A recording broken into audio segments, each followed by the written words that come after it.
Mr. Mohan, Mr. Jacob Elias, and Mr. Dr. Suresh, and all our ham friends from all over the country and overseas.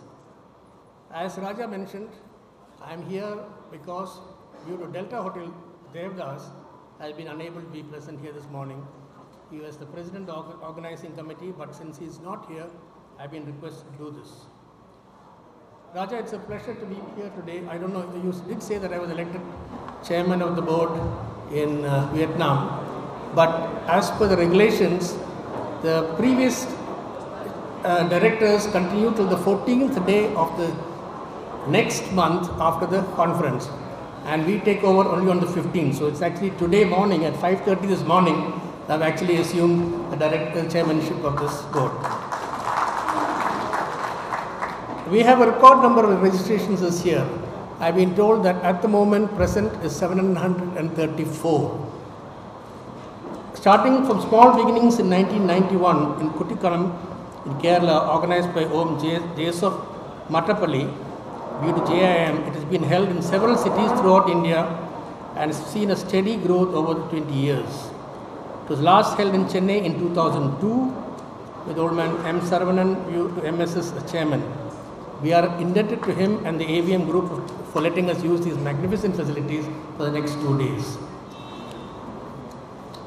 At this juncture, it will not be out of place to remind ourselves of the code of conduct for radio amateurs that was set out in 1928 by Paul M. Segal, Whiskey 9 Echo Alpha, an amateur from the USA. With the growing number of active hams, he felt it was good to formulate a code of conduct which he drafted as follows and is expected to be followed by all of us who use the amateur frequencies.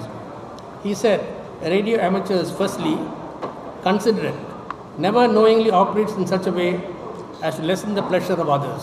Secondly, he offers loyalty, encouragement and support to other amateurs, local clubs and his or her national association.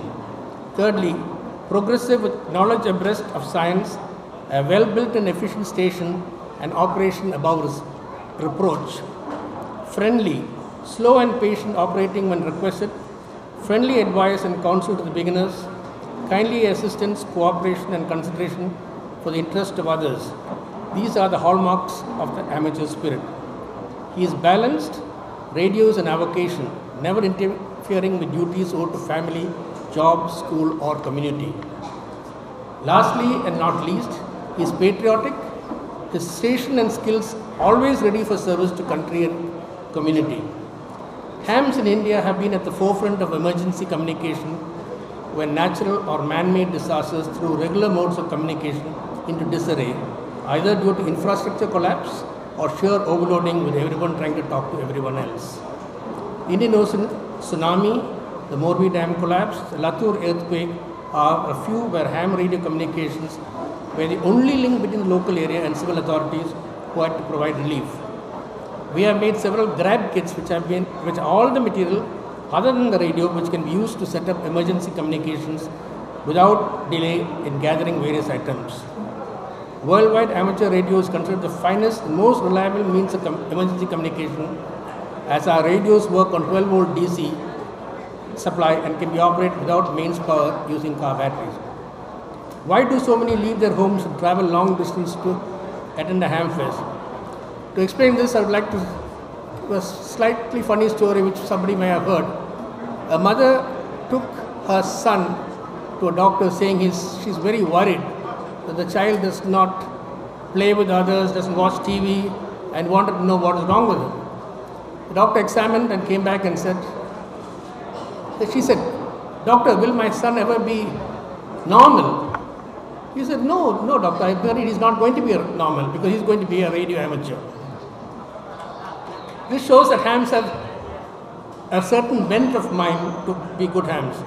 It is not unusual for someone to buy a brand new radio made by a multinational, and before he even switches it on, reaches for a screwdriver to open it and find out how he can make it better. It is this intrinsic curiosity and a penchant to improve that has resulted in numerous scientific discoveries being credited to radio amateurs worldwide.